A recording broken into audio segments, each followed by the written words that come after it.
It's now my great pleasure to welcome the Premier of Western Australia, Mr Colin Barnett. Mr Barnett has been the Premier of this state since 2008, having been elected to the seat of Cottesloe in 1990, so he's been in Parliament here for about 24 years. In 2013, the Premier took on, in addition to his responsibilities as the leader of the state, the role of Minister of Science, and he took that on in recognition of the very important role that science and technology will play in our future. I think a terrific gesture. He is, I'm proud to say, an alumnus of the University of Western Australia. He has honours and master's degrees in economics. Ladies and gentlemen, Premier Barnett.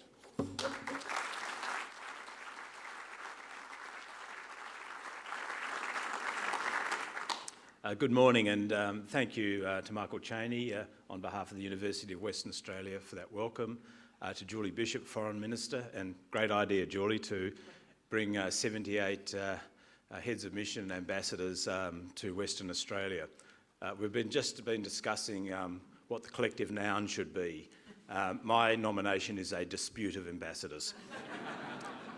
Can I thank for the welcome to country, and as you fly north tomorrow across the Pilbara, you will gain a very direct impression of how vast and beautiful and sometimes harsh Australia, and particularly Western Australia, is.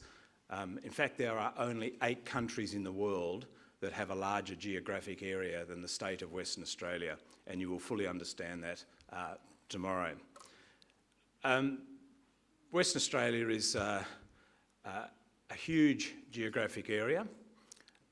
Travel time, travel cost, distance and isolation will always be a dominant factor, whether it be in business or in running services like education, health, transport and the like.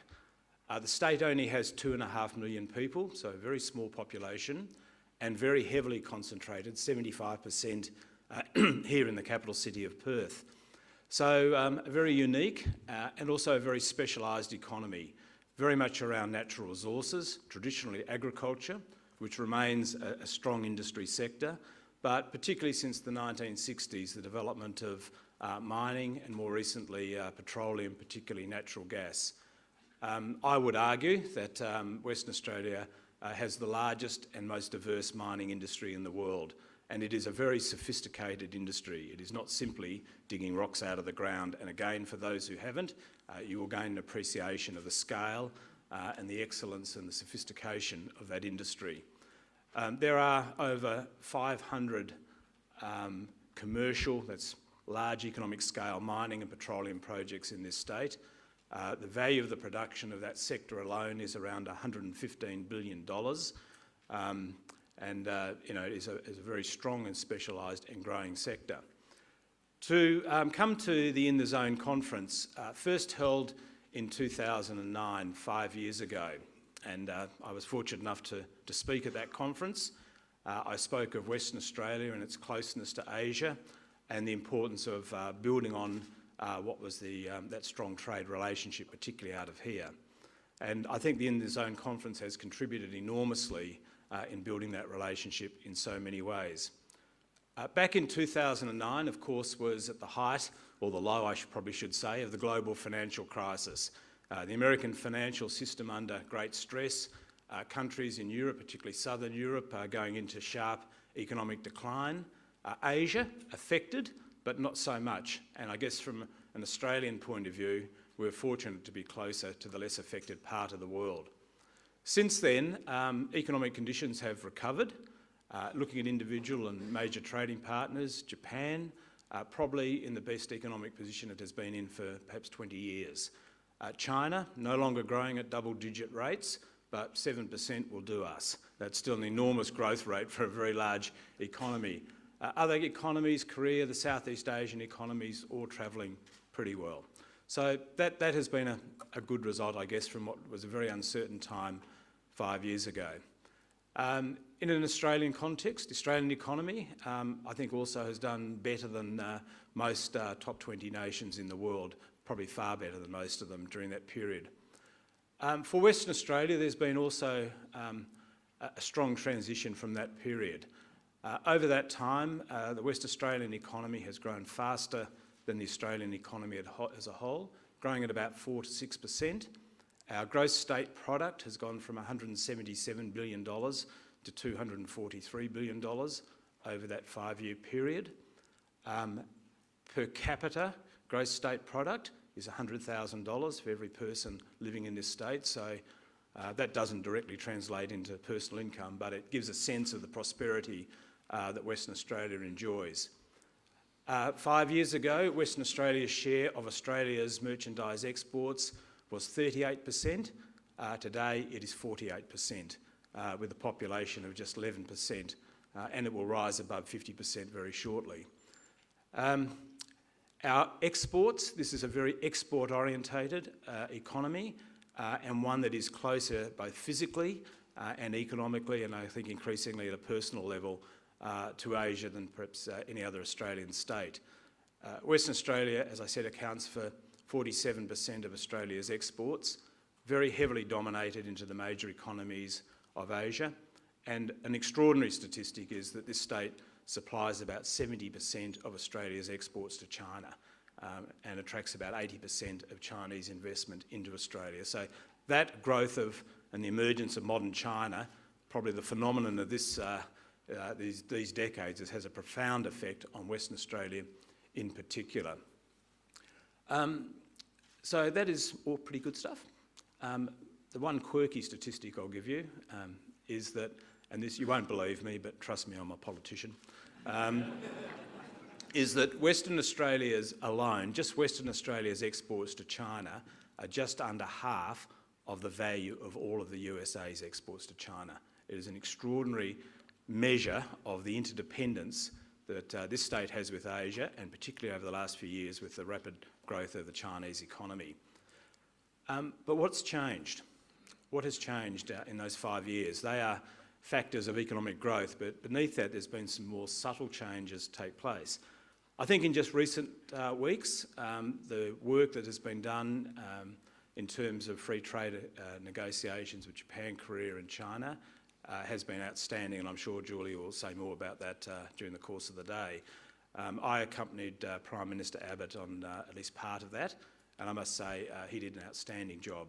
I was a little sceptical about the exercise before it left, but I think the impact that in Japan, Korea and China, and the genuine goodwill and friendship, probably, without being political, I think the best prime ministerial impact we have had in North Asia as a country for many, many years, and very warm and very effective. At a West Australian point of view, we have, as a state, and very conscious, just a humble state, tried to not only simply grow our export and trade relationship and investment relationship, but also at a state level to formalise some of our international relations. Not foreign policy, not defence policy state, but basically a commercial relationship. And that has been successful and perhaps unusual for a state economy. Japan, we've formed a working relationship with the Japan Bank for International Cooperation. In China, we have an MOU with the National Development and Reform Commission and the China Development Bank. Those relationships are active on a week-to-week basis over all sorts of major projects here. We are building a special relationship with Singapore as a centre for us within Southeast Asia. Perth has the largest Singaporean population outside of Singapore, and there is all that personal education, health, golf, casino links are already well and truly established. Similarly, and perhaps a little unusually, this year the state of Western Australia signed an MOU with the COMESA group of 19 African nations, and that is about us assisting in our knowledge and experience and expertise in mining to assist in the development of mining in those emerging African nations, not only in the technical and physical part of mining, but particularly in the administration of mining, in tenement systems, in safety, environmental management, government administration, collection of royalty income and the like. And that's something that I think will be good. We don't see Africa as a threat to our mining industry. We realise Africa has 30% of the world's minerals, and we want the 200 Australian companies or West Australian companies already there to be part of that development.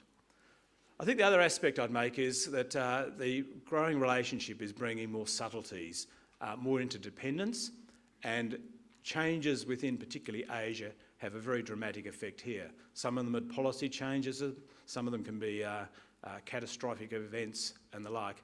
I'll just give a couple of examples of how quickly that can impact, particularly here, but also more broadly across Australia.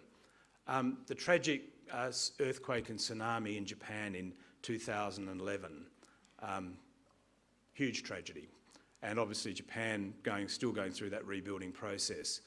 But it had an impact here.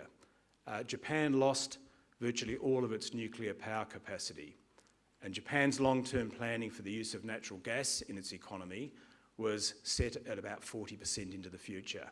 It's now 50 to 60%. We are second to Qatar as the major supplier of natural gas into global markets. So from that tragedy, a big economic impact. Similarly in China, with the new regime of President Xi and the emphasis on quality of life, cleaner environment and the like, and a target set in Beijing of increasing the use of natural gas from 5% to perhaps 10% of power generation by the end of the decade. Obviously, again, a huge implication for Western Australia and its gas reserves. And I guess on an unusual side, excuse me for saying so, but the dispute between China and Japan over those islands between the two nations meant China and Japan stopped talking to each other about the development of a major port project in the area of the Midwest of the state. So all sorts of political, economic, tragic events can have a very direct effect. And I've noticed over the last few years that more subtle interdependence is there. Decision by Indonesia to ban the export of unprocessed nickel immediately meant a rise in demand and a rise in price for our still struggling nickel industry. So the good and the bad comes, and it will continue. And so we build as a state that relationship and work very closely with businesses and also both national and provincial or state governments in that area. Going forward, there is a commentary in Australia that the mining industry is all done and dusted. Suddenly, again, it's unfashionable, and there's a continual commentary that investment has dried up, and we've now gone from an investment stage into production, and there won't be much more happening. Can I just tell you, and I know you follow developments in the resources sector in Australia, that is absolutely false. It is the most clumsy and accurate piece of economic analysis I have ever come across. Right now in Western Australia alone, there is $150 billion worth of resource projects into construction or under construction. If you look at the various sectors, in iron ore, our biggest mining sector, Western Australia produces 27% of the world's total production of iron ore. The major producers, BHP, Rio Tinto, FMG, have all got major expansion programs of the order of 30% between now and the end of the decade. Roy Hills, a $10 billion project just going into construction. Anketel in the Pilbara, probably the last major new port that will be developed in the Pilbara region. In natural gas, Gorgon, the Chevron-led project, $54 billion, 80% built. They're also building a $30 billion project called Wheatstone, 30% built. The Browse project, which the Chairman of Chancellor has got a little bit to do with, hopefully moving into a final investment decision in the next 12 months or so. This state in particular will continue to have strong investment, maybe not the peak of 2 years ago, but very strong investment throughout this decade. And on decisions already made and being implemented, iron ore production over the course of this decade will have doubled and liquefied natural gas production will have trebled. With the changes, in particular the free trade agreement, for the remainder of this decade, those dominant sectors will continue to grow strongly, but it provides an opportunity for Western Australia and other states to diversify their economy. So I'm spending now more of my time in areas like science, the Square Kilometre Array project, based in half of it in Western Australia, one of the world's greatest scientific endeavours probably for this century, to peer deeper into space and further back in time than has ever been possible.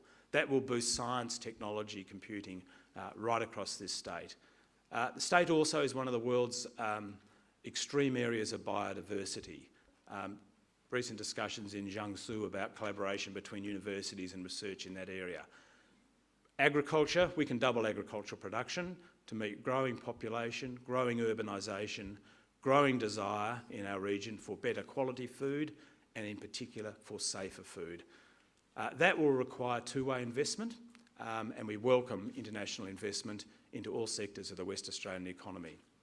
I'll conclude on that point. I'm as optimistic about Australia and particularly Western Australia as I was 5 years ago.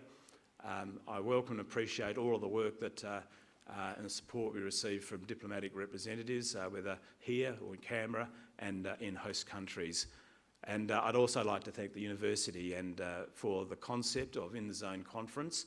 In the Zone has played an important role in broadening the understanding within Western Australia of countries, particularly to our north, and also broadening their experience of Australia and this state and encouraging more visitors. And that intellectual and university debate is critical to the economic and social development that is taking place.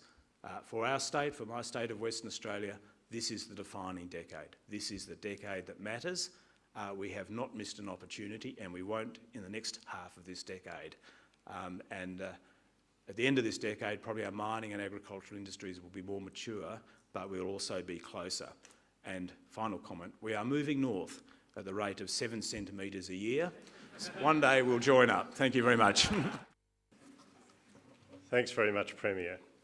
Well, as Mr Barnett mentioned, the first In the Zone conference was held here in 2009.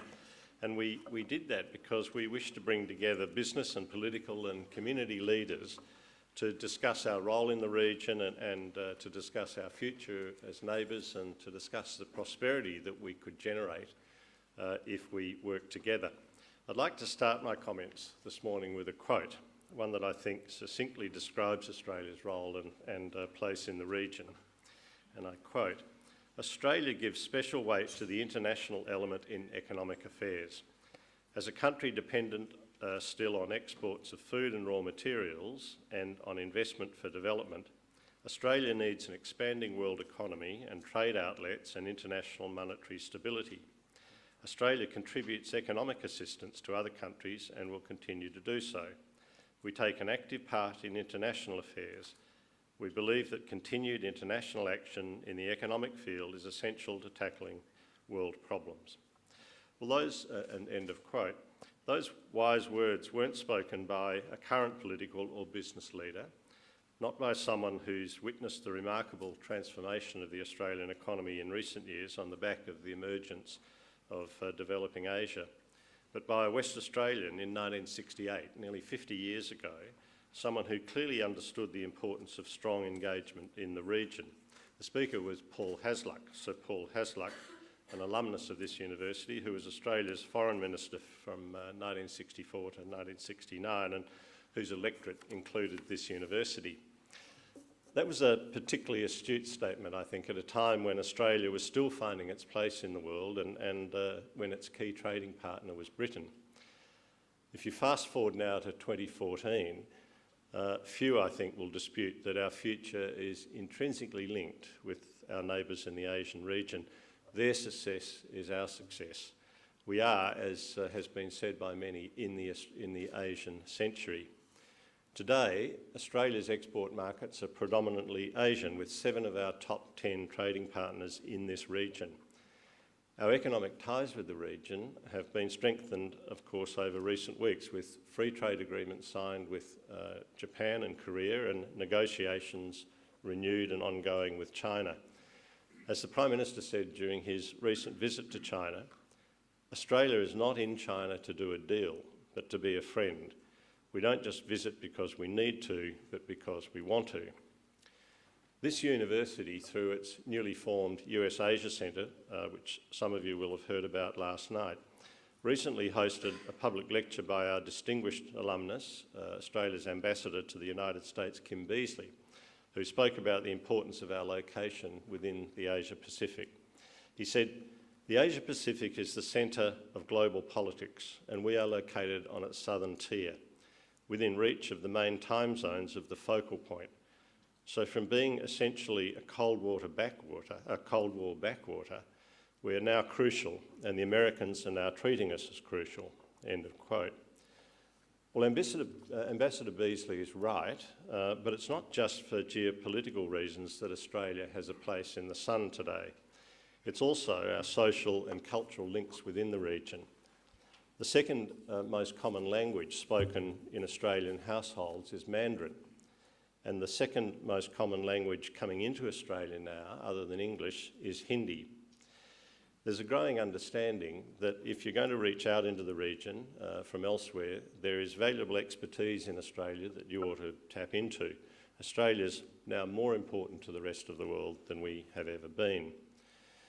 Now, while it's true that we do have a geographical advantage by sharing time zones, and we do have an abundance of natural resources that are needed to build the economies and the cities of future in the region, and we do have well-established and trusted trade links, Australia's success and prosperity in the century of Asia is far from guaranteed. We've got to continue to work tirelessly to further enhance our engagement through the region, whether it be economic, cultural, diplomatic or other.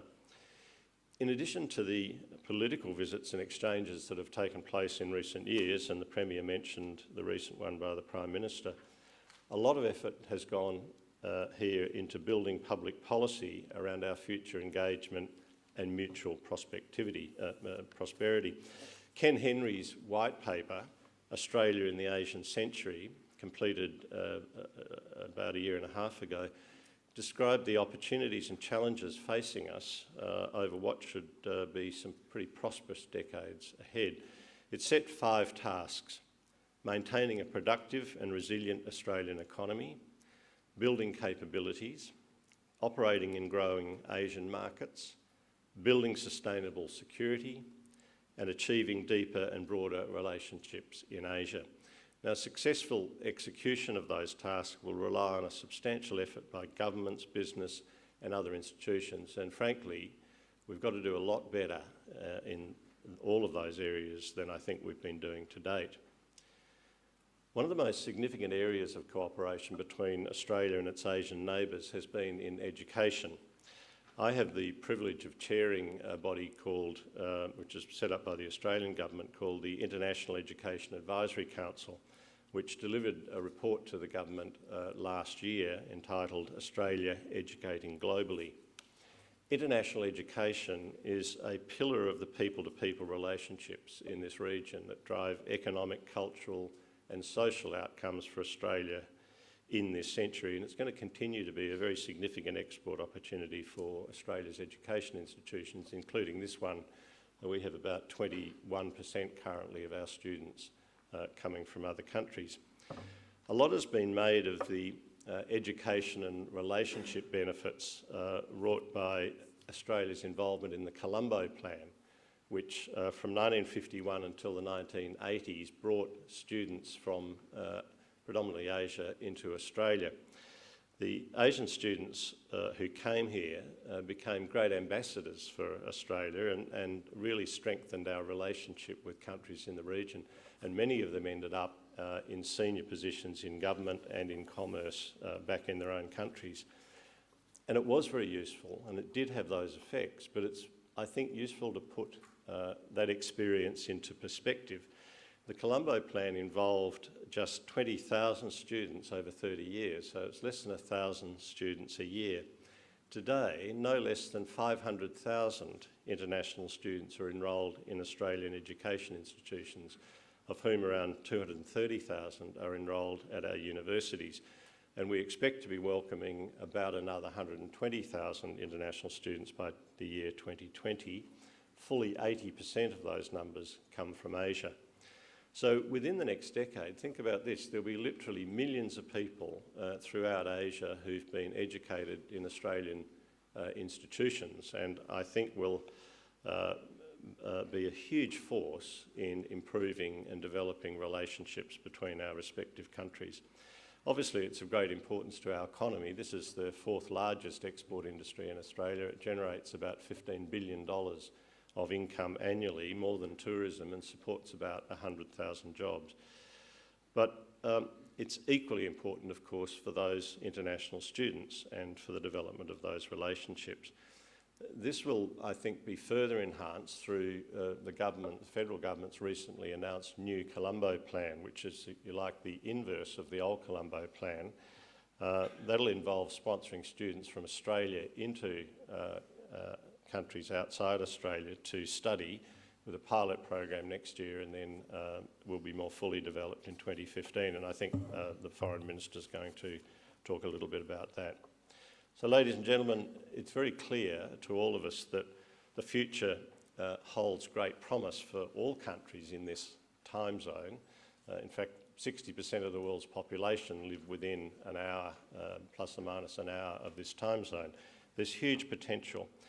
And by working together, I think we have a good chance of realising that potential. I trust that gatherings such as this are able to contribute in some small way to that process. Thank you very much.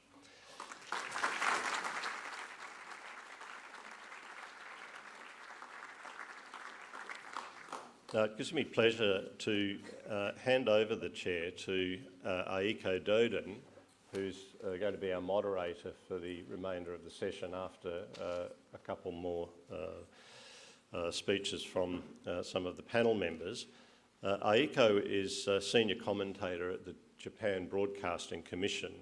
She, as some of you may know, hosts a weekly series called Asian Voices, which investigates key international issues with Asia's top academics, economists and politicians. She was a correspondent based in Bangkok for some years, covering ASEAN countries, in particular Myanmar, where I understand she's visited over 40 times. So, Aiko, over to you. Well, thank you, Dr. Cheney, for your kind introduction. Good morning, everyone. Here we are, gathered in Perth, Western Australia, the nation's Indian Ocean capital, for the In the Zone Forum. My name is Aiko Doden, and I have just arrived here yesterday afternoon, literally traveling across the zone from Tokyo. I am the senior commentator on international affairs for NHK, Japan Broadcasting Corporation, and the presenter for Asian Voices, a program that investigates key international issues with the world leaders and Asia's top academics, economists, and politicians. It is a great pleasure to be here for the 4th In the Zone conference, a new narrative of prosperity and power. In the Zone initiative reflects the fact that Perth shares the Asian time zone with the majority of the world's population, who are Australia's core trading partners, the economic powers of the 21st century. Today, we have a stunning opportunity to hear from some of the brightest thinkers on geopolitics and the unfolding dynamics in economics, security, and diplomacy. And I would now like to invite to the stage Australia's Foreign Minister, the Honourable Julie Bishop. Minister Bishop is a well-known figure of influence throughout the region, and perhaps requires no introduction to this audience here today on her home soil of Western Australia. So let me invite Minister Bishop to the stage. Good morning. Welcome to my electorate of Curtin and to the great state of Western Australia. And I'm delighted to see so many distinguished guests here and the bevy of diplomats from Canberra. Welcome. My Parliamentary Secretary, Senator Brett Mason, the Secretary of the Department of Foreign Affairs, Peter Varghese, ladies and gentlemen. Australia as a nation has global interests.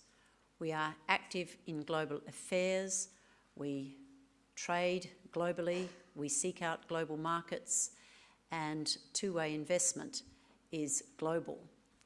However, our geography is our destiny, and we are located between the two great oceans, the Indian and the Pacific. And so I define our region as the Indian Ocean, Asia-Pacific, or the Indo-Pacific for short.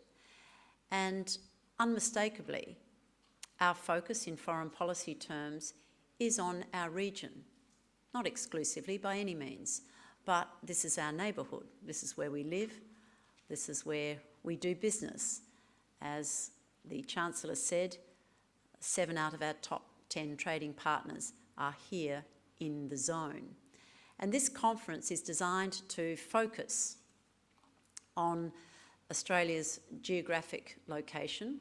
Here in Western Australia, we talk about being in the same time zone as a means of promoting Western Australia as an attractive destination for doing business.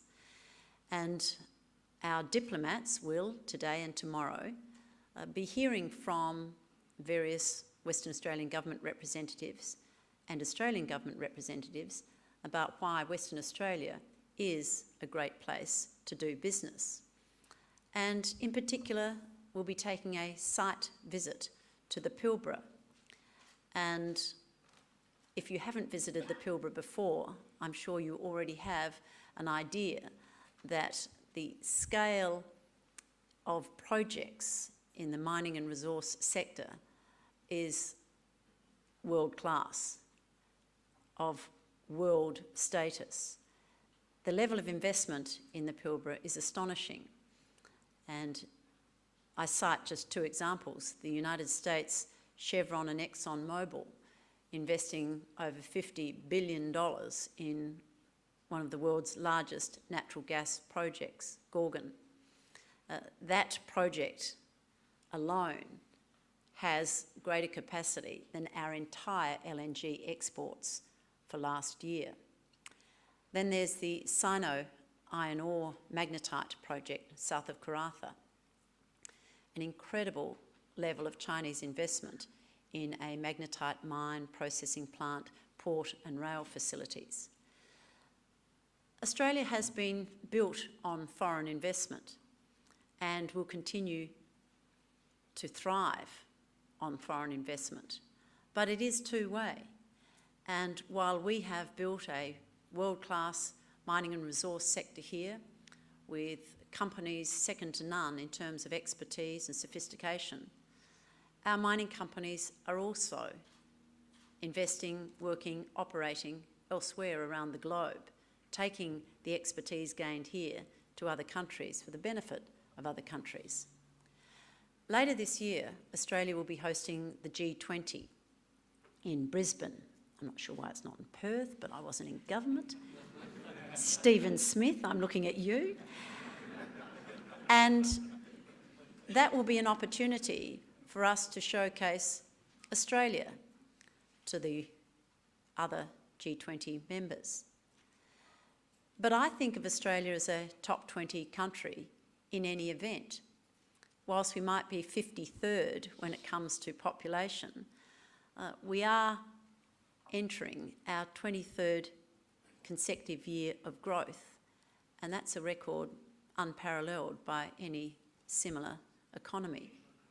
But if you think of us in terms of top 20, we are the 16th largest in terms of outward foreign direct investment, the 13th largest in terms of inward foreign investment, with the 12th largest economy. We have the 10th largest stock exchange. We're the 5th largest economy in per capita GDP terms. We're the 5th most resilient economy in the world, according to one index. We're the 4th largest economy in Asia after China, Japan, Korea. We have the 3rd largest pool of investment funds under management. I could go on. We're considered to be the wealthiest country in terms of median adult income. So it's a pretty good place to be. And as the BBC noted recently, Australia is actually a superpower. They meant a lifestyle superpower, but nevertheless I'll accept the label. The new coalition government announced very early on that Australia was open for business, but that doesn't mean we take for granted the economic opportunities that we enjoy. The fact is there is a lot of hard work to be done in getting our own balance sheet back in order, and there will be a focus in coming weeks and months on the coalition government's attempts to rein in debt and deficit. But we have a very ambitious productivity agenda to make Australia an even more attractive place to trade with and invest in. For example, we know that the approval process, the environmental approval process in particular, for major projects has been an obstacle. The Environment Minister, Greg Hunt, came into office with a stack of approvals in his in-tray, and in just 7 months he has fast-tracked approvals for $400 billion worth of projects. I'm not saying every one of them will come to fruition, but he has cleared the way for them to get off the drawing board. The Prime Minister has said he wants to be an infrastructure Prime Minister, and by that he means that we will be investing significantly in the necessary infrastructure to ensure that major projects can continue, that our economy can thrive, that we'll be creating new jobs in road and rail and port, and yes, even the second Sydney airport. That debate's only been going on for 30 years, but we've now made a decision that there will be a second Sydney airport. We are also focusing on deregulation, removing red tape, making it easier to do business here. And in foreign policy terms, we've adopted the label economic diplomacy. What we will be doing is focusing our diplomatic efforts on enhancing trade and investment opportunities between the countries of the region and globally. And that's why there's been such a focus on negotiating free trade agreements. You see, our foreign policy is designed to project and protect our reputation as an open, export-oriented, successful economy, as well as being an open, liberal democracy committed to the values of freedom, rule of law and democracy. And to that end, we want to engage in trade and commerce and business with our friends, neighbours and beyond. So we're very proud that in the first few months of this government we have concluded free trade agreements with both Japan and South Korea. We have a free trade agreement with China underway. We are part of the membership of the Trans-Pacific Partnership, 12 countries seeking to conclude a free trade agreement. We're also part of the RCEP, the Regional Comprehensive Economic Partnership, which includes China and the Asean countries. If both those free trade agreements were to be concluded, we truly would have realised the APEC vision of an Asia-Pacific free trade zone. In terms of our soft power engagement, Chancellor Michael Chaney is absolutely right. The new Colombo plan of this government will be a signature foreign policy initiative. I was, in a former life, the Federal Education Minister, and I'm very conscious of the role that higher education plays in this country's economy. At one point, when I was Education Minister, educational services was our third highest export item after iron ore and coal. And that was all about bringing young students to Australia to study in our universities. But I soon learned as Education Minister that there was a much broader opportunity for us through education to actually turn it around and send our young students to study at universities in our region. If we believe that this is the Asian century, if we believe that the Indian Ocean, Asia Pacific is our destiny, then we want our young people to have a much deeper understanding of that can only come through living and studying and working in another country. So just as the original Colombo plan developed such deep ties between the alumni and Australia, I hope that our new Colombo plan will likewise build generational links between the region and this country.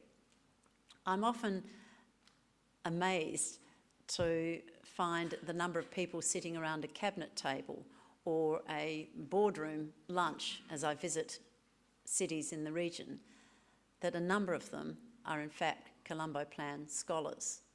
So our thinking in terms of the new Colombo Plan was based on deeper, stronger, broader ties to develop the relationship through future generations. The relationships that we currently base so much on trade and investment, but must have more ballast. This year, we have sent our first crop of New Colombo Plan scholars as part of our pilot program into universities in Singapore, Indonesia, Hong Kong and Japan. By the end of the year, 1,000 students under this pilot phase will be studying in the region. Short courses, semester-long courses, year-long courses. And the key to it is that they will have an opportunity to undertake an internship or a work experience, mentorship, at a business or entity operating in the host country. In 2015, we expect other countries to sign on for the New Colombo Plan, and I am sending a letter to the foreign ministers of your countries in the Indian Ocean Asia Pacific to invite them to opt in to the New Colombo Plan. But I have a vision of undergraduates at all of our universities having the opportunity to live and study in the region, to learn the language, to understand the culture, to get embedded in the politics, just from an observer point of view, believe me, and come back to Australia with new perspectives and new insights and new ideas, and not only add to the productivity and prosperity of our country, but to build these links that will last a lifetime.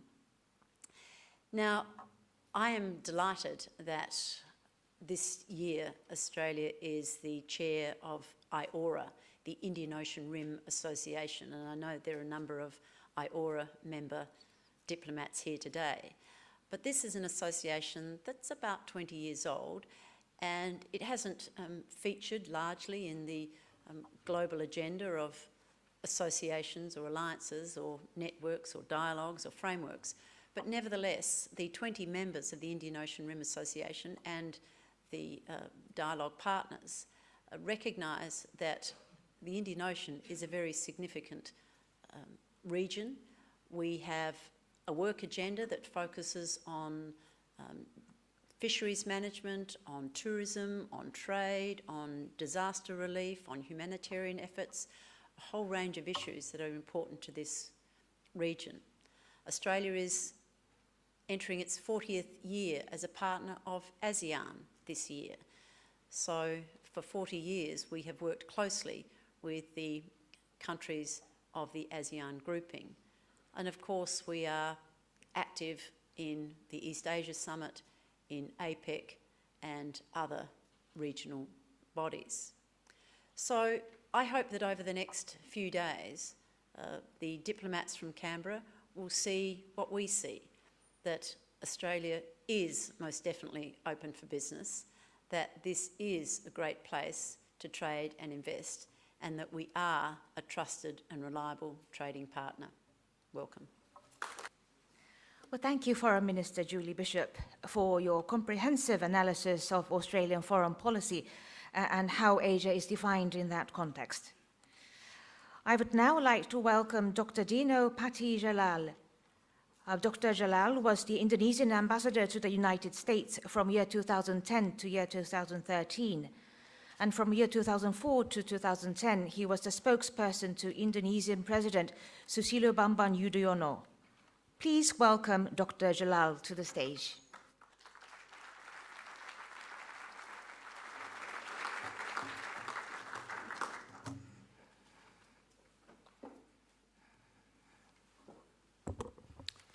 Assalamualaikum, shalom, and as you say here in Australia, good day, mate.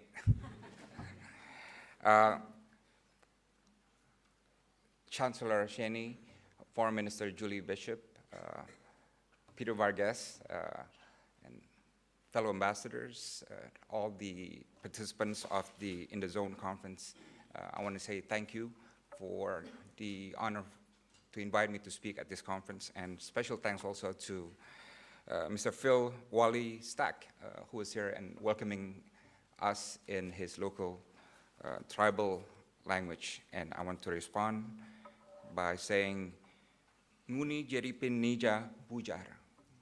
That's actually a local tribal dialect that says, I'm happy to be here also. So, It's my first time here in Perth.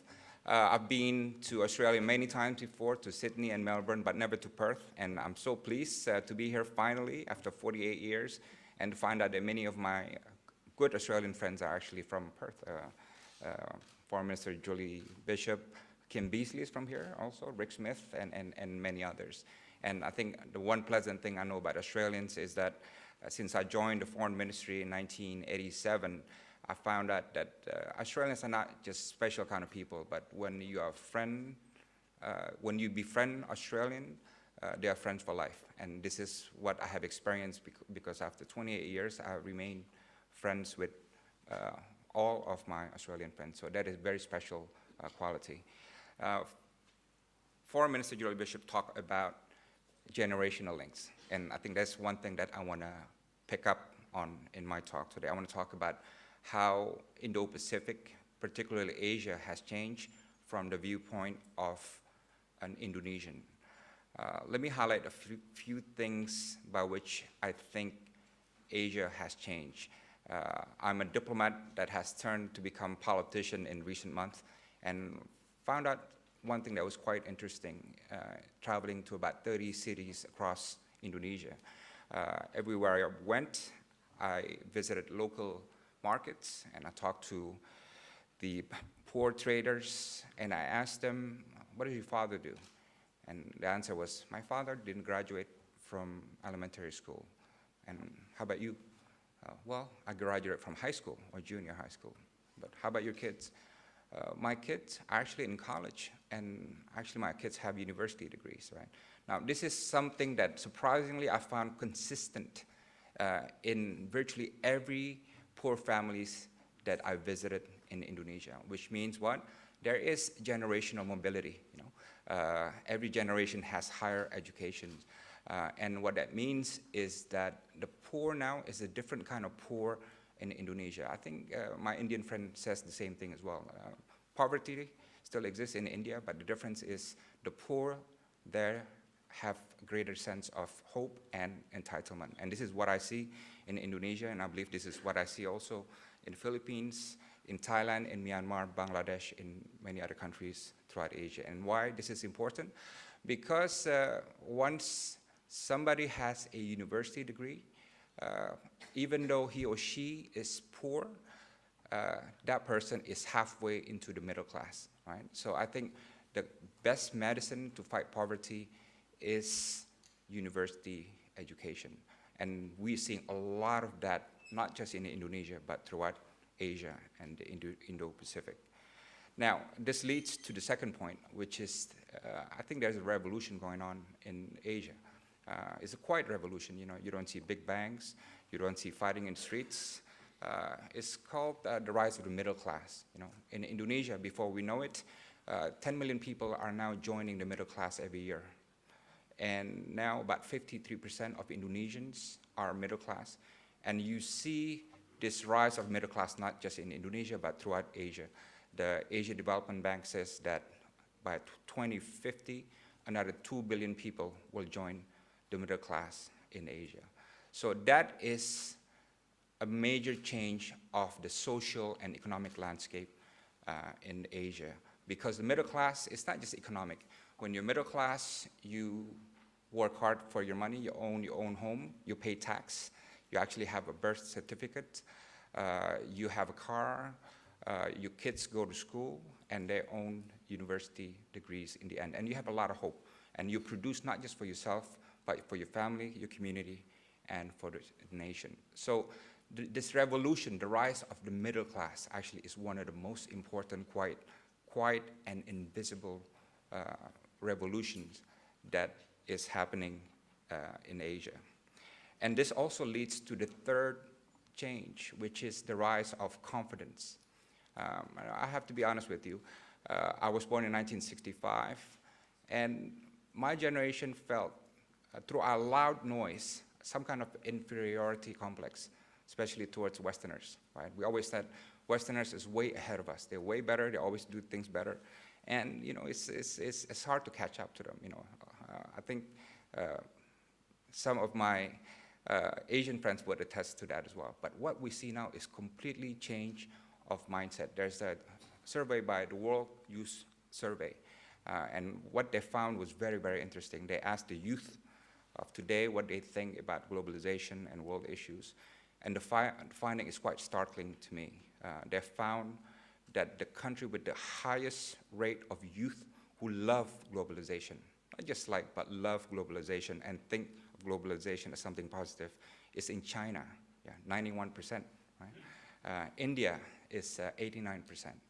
Brazil is about 86%. Japan, I think the number is about high 70s, right? Korea also. Australia is in the 70s as well, and the United States is 71%. So I find that quite a paradox that a communist country has the highest number of youth who love globalization. I think Mao Zedong would roll in his grave if you heard that. Right? But this rise of confidence actually is very important, because when you're confident, you take risks, you take opportunity, and you create and you build. Right? And I think this is one of the most important social phenomena, not just in Indonesia, but among the youth throughout Asia. And this is why I particularly endorse the point made by Foreign Minister Julie Bishop, that generational challenge is actually one of the key challenges of our time. Yes, you look at the geopolitics of the region, you talk about territorial and jurisdictional disputes, you see political tensions, strategic tensions, and so on and so on. But generational challenge actually is one of the key issues. And in a lot of them, generational challenge can produce differences. How the United States relations with Vietnam, they had a very difficult history during the Vietnam War. But now, among others, as a result of generational challenge, US-Vietnam relations has changed a great deal, and in fact has been transformed. Indonesia's relations with Timor-Leste, we had a very painful history, but because of generational change, relationship now is much more stable. The same thing what we see in Cambodia, one of the countries which had a very, very troubled history, but as a result of generational change, they're in much better place now. Perhaps generational change is also will be the key that will unlock the problems between Japan and Korea, Korea and Japan, and the other problems that we see in Northeast Asia. So I would say to you that generational issues is one of the key issues facing the Indo-Pacific today. And the point that we need to remember is that this is a generation with enormous potential and promise. One of the things that surprised me most, for example, when I went through the Indonesian madrasas, when I was in the United States as ambassador, I didn't visit too many madrasas in Indonesia, but now I went to every madrasas in every cities that I visited. And I was just startled by what I found.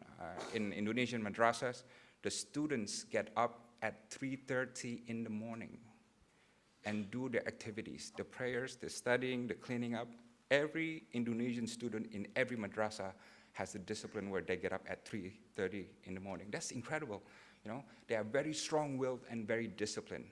But the problem is what? The millions of them don't have the right opportunities. They don't have the right computers, they don't have the right labs, they don't have the right English teachers or Chinese teachers. I was so surprised at one point when I visited a local madrasa. I was greeted by a song in 3 languages, Indonesian, Arabic, and English. And this is in a remote part of an Indonesian village, which means what? The tremendous, the opportunities, the spirit is tremendous, but they lack opportunities. Now, the other challenge of this generational change is that even though you see positive change, you also see vulnerabilities. You see loss of idealism among some of them. You see signs of narrow nationalism. You see the growth of culture of cynicism among them. They're very nervous about the jobs because often they graduate from universities and they can't find jobs in the marketplace which demand different sets of skill. Xenophobia, pockets of xenophobia is still there, and also radicalism still lurks in the background. So these are the challenges that face the young generation of Indonesia and much of young generation throughout Asia. But I do believe that in general the trend is positive. The young generation today, they carry little or almost no baggage from the past. They're opportunity driven. They see the world not as a threat, but as opportunity. They're forward looking rather than backward looking. They love to compete. They love to connect. They have a strong sense of identity. I think Lee Kuan Yew is right in saying the Chinese don't want to be Americans. The Chinese want to be Chinese. Like the Indonesians don't want to be Australians. The Indonesians want to be Indonesians, and the same with everyone else. And they're very open-minded and very demanding. The young people now also are very egalitarian. This is very important because Indonesians, we are a very feudalistic society for centuries, and to be egalitarian today and meritocratic is quite a different feel to it. And they're also very conscientious. During my time when I was youth, we only care about what happens in Indonesia. Yeah? But now when we see what happens in Ukraine, when we see what happens in Myanmar or Egypt, something is stirred up and we get to act through YouTube, Twitter, Facebook, and other things. So I think the biggest treasure and the biggest challenge is in the youth, in the generational change that is now unfolding. And the reason why this is important is because how generational change shapes up in these countries affect nationalism and internationalism. And if you ask me what is the key to a stable Indo-Pacific, I think the answer would be the ability of nations throughout the region to evolve the right kind of nationalism, right, but also the right kind of internationalism. There has to be balance. It can't be just all nationalism, right? And I'm glad to say that now in Indonesia too, the young people are evolving a very strong sense of globalism, internationalism. There are a lot of youth who's never been abroad before and who's never met any foreigners, but who have a strong sense of global responsibility. They understand the world. They care about the world. Why? Because they read it on their Facebook. They make friends with people from Australia, from Sweden, from the United States on their Facebook, and they read their Twitter, YouTube, and TV channels. So the world is changing, and I believe if we can produce what Foreign Minister Julie Bishop said, this healthy, positive, generational linkages and exchanges and mutual exposure among them, I think we can witness in the 21st century a creative explosion and a 21st century which is not just an Asian century or an Asia-Pacific century or an Indo-Pacific century or Latin American century or African century or Latin century, but everybody's century. I thank you. Well, thank you, Dr. Jalal, for sharing with us your perspectives. And in the session that follows, we hope to hear more from Dr. Jalal, his views on what opportunities Indonesia as well as ASEAN countries offers Australia. So may I now invite the panelists to the seats, Foreign Minister Bishop, Dr. Jalal, and Dr. Cheney for the panel discussion in the time that remains. It is good to know that we have insightful minds to steward relationships in the region. Let me now bring us together into conversation of the big themes that present themselves to us here in the Asian time zone. Now, starting with the economics and economic opportunities, my first question is to you, Dr. Cheney. Given your accumulated expertise as the chairman of one of the world's AAA-rated banks and chairman of Australian LNG company Woodside, how do you see the economic prospect of the Asian region in, say, the next 5 years? What are the opportunities? Well, thanks. I must say I should be rather cautious in my comments given the leaders of mission in the room. I don't want to have cries of protest when I comment about what I think is happening in their countries. So, but I'll give you my views on how things are at the moment. Firstly, as far as the Australian economy goes, I think as as Mr Barnett said, if you look from outside, it looks fabulous. We've had 23 years without a recession, and we've had really quite significant growth through that period, and we have quite low unemployment. I think, however, the economy is pretty finely balanced. We do have a relatively low level of debt to GDP, government debt to GDP, but these things can change very fast, and I think we're seeing the effects of that in all of the political commentary around at the moment and the budget that's going to come down here next month. We've got a budget situation in Australia where we have longer term commitments and in some respects some falling revenues, and there is a real challenge, I think, for the government at the moment in trying to balance the need to bring a budget back into surplus. And after all, we've had record terms of trade over the last half decade and are still running a budget deficit, and quite a significant one. The challenge is to balance getting the budget back into surplus and not disrupting the demand in the economy. And I think it's quite a difficult thing to do. You can do it by reining back some of the longer term expenditures, but I don't underestimate the challenge that the government has. Notwithstanding that, we are in pretty good shape, and I think with proper economic management here we can continue to be. Australia's prospered really because of the growth in China and in some other countries, but China has been dominant. And so for us, a really central issue is what is the economic outlook in China. We've just seen growth figures of about 7.4%. As the Premier said, that's not a bad growth rate in a very large economy. And no doubt, I think growth will continue at an acceptable rate, but not without challenges. You know, we've seen over the last couple of years real concern expressed about things like shadow banking. That now seems to have moderated somewhat in terms of the Chinese view of the issue, and they've made some restrictions on credit growth and so on in some of the shadow banking areas. We're currently seeing concerns expressed about property prices, and you know, property is something that relies on confidence, and if you do get falls in property prices, it can have a pretty detrimental effect through the economy. My view is that the Chinese government has demonstrated an ability to manage these things, and if you look at, think about Dr. Jalal's comments a moment ago, when you've got a couple of billion moving into the middle class over the next few decades, or 4 decades in that case, over the long run we should have good economic growth, and Australia should benefit from it. There may well be bumps in the road, hiccups as we go forward, and I'm sure there will be, but to date we've seen, I think, outstanding economic management in China. When I go there, I have to say, and I won't make this much longer an answer, but when I go there, I'm struck by an incredible spirit of enterprise. I was with a senior party member not long ago. We were talking about the national health system in England, and he said to me, "Why would any government think they could provide universal health care? Surely this is something for the individual and the family."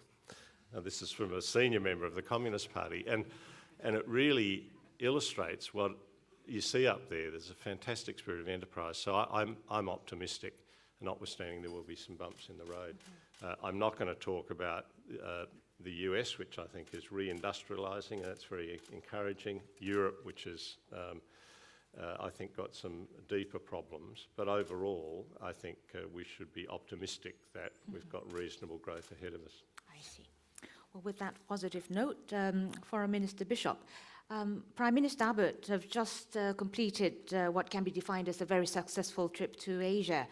China is your major trading partner, and out of the trade volume, 75% actually comes from Western Australia. And ASEAN is a vibrant market of 600 million with average GDP growth of 5%. How do you see the opportunities offered by the region for Australia, including the implication of the new trade agreement for Australia? Well, I think this conference is evidence of the fact that we see our future very much focused on our capacity to grow our economy through trade and investment in the region. And as a number of us have indicated, 7 of our top 10 trading partners are already in the zone, in this Indo-Pacific region. And so it's vital for us to maintain the closest possible links, but we don't want our relationships defined only by trade and investment. We want them to be much broader and deeper and more diversified than that. And so the government-to-government, business-to-business, but people-to-people links are something that we intend to pursue with vigour and enthusiasm in many respects. The free trade agreements that were concluded with Japan and Korea are very important to us because we were actually missing out in those markets with some of our competitors who had concluded free trade agreements, and all power to them. The United States had concluded a free trade agreement with South Korea and had captured and was capturing much of the very lucrative beef market. And so Australian beef producers ran the risk of being left behind, and so it was vital that we conclude an agreement on a comprehensive high-quality agreement as soon as possible, and that was done. These aren't the first free trade agreements by any means. Previous governments have concluded free trade agreements, and overall they've been very positive for new sources of capital because there are investment clauses in it, investment initiatives for exporting businesses. And as I've indicated, Australia is an export-oriented economy. We rely absolutely on our ability to trade, our ability to export. And so these agreements have been the ballast for economic growth. I think the free trade agreement with China is a very exciting prospect. And people say, well, China's already your largest two-way merchandise trading partner. What more? Well, there is a lot more we can do in trade in services, financial services, banking, in investment. China is increasing its level of investment in Australia, but it's still very small compared with, say, our largest investment partner, the United States. Our two-way investment relationship with the US is valued at $1 trillion. So there is a way to go. In terms of the ASEAN countries, this is where I think we really need to focus efforts. It's that old saying, don't put all your eggs in one basket. Well, we obviously want to diversify our trading relationships beyond 1, 2 or 3. You don't want to be captive to the economic fortunes of a small number of countries, although I say that I'm very optimistic and I share Chancellor Michael Chaney's view about the likely economic growth in China and beyond. But the ASEAN countries are where a really exciting story is taking place. In Indonesia, Singapore, Vietnam, Cambodia, each in a different way. They're vastly different countries, and I don't want to put ASEAN in a block as such, even though they do it themselves, but they are vastly different countries at a different level of economic growth, and the diversity is quite astounding. But I think because of our geographic location, it is an opportunity for us to take part in what will be the Asian miracle. I mean, we talk about China's extraordinary transformation where through opening its economy to the world, through economic reform, it has managed to lift literally hundreds of millions of people out of poverty. That would have to be the single largest humanitarian achievement in history. And yet in other nations in the region, there is an economic and social transformation that Dino referred to going on, and Australia is exquisitely positioned to be part of that. We cannot take it for granted. We must work at it day and night. My job, I describe myself as Australia's relationship manager. That's part of my job, to ensure that we have the closest possible relations, that we are trusted, that there's mutual respect, and that through that our national interest is served and that of our partners and friends in the region. I see. Well, to follow-up question on that, regarding the relations that Australia aims to establish with the nations, and also given the geopolitical location of Australia. Now, Australia, like Japan and Korea, is an US ally. and the US rebalance to the Asia-Pacific has been prominent in Australia in the form of plans to expand defence cooperation. Yet this is also the region where we see a heightening strategic competition as we witness the economic and perhaps military rise of China. How does Australia endeavour to maintain the balance between the two powers in formulating your policy? This is a question I am asked often, and my answer is always the same. Neither the United States nor China ask us to choose, and until such time as a situation arises where we have to choose, we don't. And we have a very strong relationship with the United States that goes back 100 years or more. There is no more important security partner for Australia than the United States. There is no more significant investment partner than the United States. But that doesn't mean that you don't embrace and enhance your relationship with others. It's not a zero-sum game. And I think Australia very successfully manages and enhances our relationships with the United States and China and others. But we're not the only country in this position. There are 123 countries around the world that today call China their number one trading partner.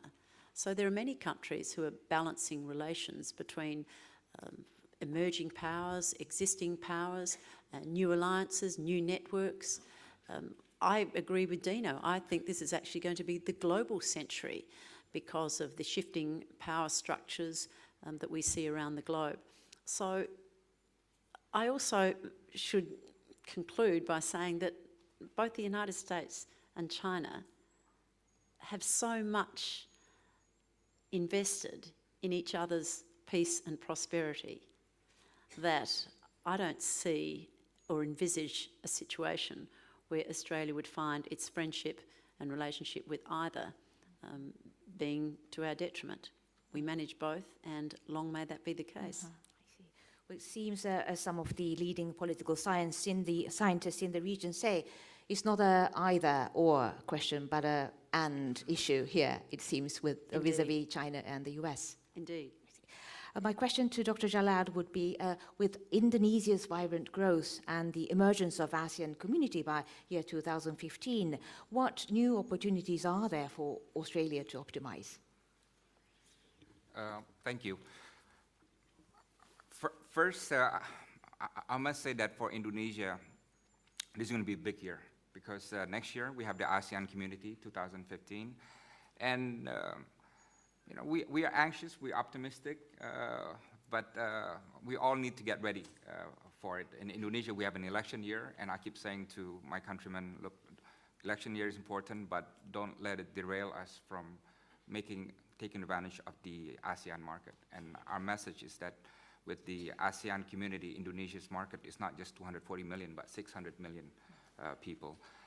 And this is my message to Australians as well, that I think Southeast Asia is the growth area of the future, one of the growth areas of the future. There's tremendous opportunities. I just visited a city called Makassar.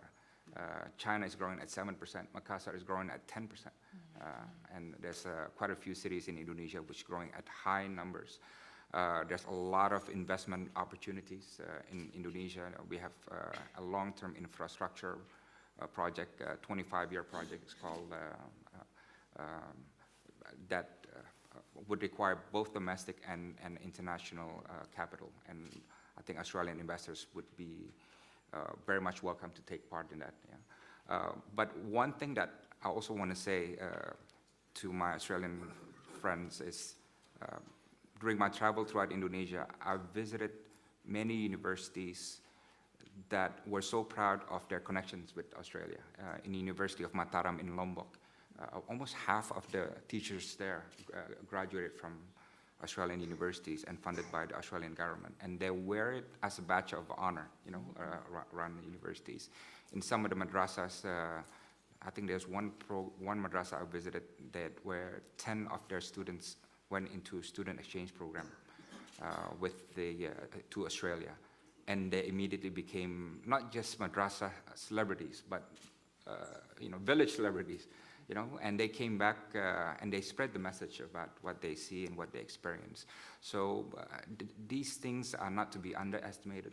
Small investment, but long-term and huge impacts, because they'll be around for 20, 30 years to spread the experience and talk about their links with Australia. So I agree with you that people-to-people contacts are the most powerful contact Australia can have with ASEAN, and that also leads to a lot of economic and political opportunities. I see. Well, in the time that remains, we are supposed to end at 10:30, I understand. One question to Dr. Cheney and the last question to Foreign Minister Bishop. Dr. Cheney, Dr. Jalal has elaborated the attractiveness of the ASEAN as a region. How would you describe the preparedness on the part of the Australian economy to make the most of the opportunity presented by the region? Well, I think probably I'd summarise it as being quite unprepared. I suspect if you asked Australians, and including Australian businesses, what they knew about the ASEAN Market 2015, the answer would be nothing.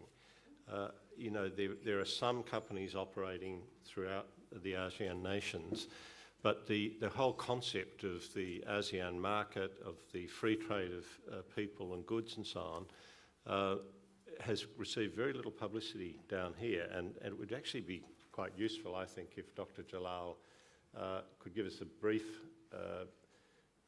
if you like, summary of what's happened there, because I know this idea was developed a couple of years ago, and there were some doubts along the way, as there always are, because of local issues and so on. But I wonder if you could give us a quick snapshot of where you've got to and what will actually be involved in the 2015 ASEAN market. Okay.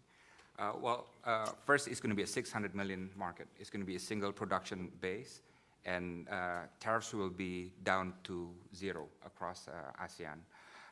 There's going to be free flow of labor, and also of investment. Right? And this is also a market where you see Indonesia is growing at 5.5% this year, the second highest growth among G20 among the G20. Philippines is known as now the star of Asia, according to The Economist. And Vietnam is doing very, very well. Myanmar also now is the new darling of the international investors and so on. And there's a lot of connectivity projects in ASEAN, both within ASEAN countries and among ASEAN countries. And a lot of these connectivity projects will require a lot of international capital and cooperation. I think that, to me, the staggering thing about it is that it involves countries from, at one end, Singapore to Myanmar, which have vastly different economies, and to be able to get everyone to agree to have free trade of people, no tariffs of goods and so on, is really admirable. And I think it's a really exciting opportunity. Well, Michael, our opportunity comes from the fact that Australia and New Zealand have a free trade agreement with ASEAN. And you say it hasn't received much publicity. Well, you're right. And I think in this 40th year of Australia's relationship as a dialogue partner with ASEAN, we will be promoting more of what it does mean to Australia to be connected in this way with the ASEAN community. In November, we'll be having a commemorative meeting in Myanmar to celebrate Australia's 40th year of engagement with ASEAN, and I hope at that time that we'll be able to spread the word on the benefits, the opportunities, and the sheer transformation that is taking place in a number of ASEAN countries, as you say, with economies as diverse as Singapore and Indonesia and Cambodia and Laos and Brunei. So it's a fascinating region, and we're exquisitely placed to take full opportunity of it. Right. Well, the ASEAN... Can I just ask one important point? The markets in Indonesia and most of ASEAN, I would say also, they like images that they're familiar with. Yeah. So they buy Samsungs, but there's Korean celebrities and TV personalities, they're also all comes in one package. And I think in very cleverly. Yes. And Australians have a very strong advantage on that. Australian TVs are in all our cables, Australian celebrities and shows and so on. You know, so I think if you can synergize this with your trade and investment power, I think that is one way of doing it. Yeah. I see. Well, talking about ASEAN, it certainly does have a lot of potential, but at the same time, as you have commented, I understand the GDP of Singapore is 60 times as much as that of Myanmar. So ASEAN, being politically and economically diverse, would be facing some of the challenges that the region and the institution have to face with in the years to come. The time is running out, so final comment from Foreign Minister Bishop on the issue of in the zone and Australia. Well, my final comment is that this conference brings together the strands of the fact that Australia is in the zone. So politically, strategically, economically, culturally, this is where we focus our efforts. And I've often said that even though my dear colleagues and diplomats from other countries say, don't forget about us, I always remind them that Australia has global interests and is very active globally. But without doubt, our foreign policy assets, our hard power, our soft power, whether it be military and defence capability or economic and trade capacity or diplomatic and aid efforts, will be focused on our region. And our government's economic diplomacy efforts, just as traditional diplomacy aims for peace, economic diplomacy aims for prosperity, our economic diplomacy efforts will focus on our region because there has been a shift from west to east of economic power, and this conference recognises that reality. Mm-hmm. Well, thank you very much. Well, I'd like to thank all the panellists for this engaging discussion. I think the discussion went to highlight Perth's strategic position in the region and whether or not Australia be able to make the most of its strategic location and the opportunities presented by its Asian partners is the next obvious question. And this question, I am sure, will be answered in the sessions that follow during the course of today. So please join me in thanking the panelists by giving them a big round of applause. Thank you very much.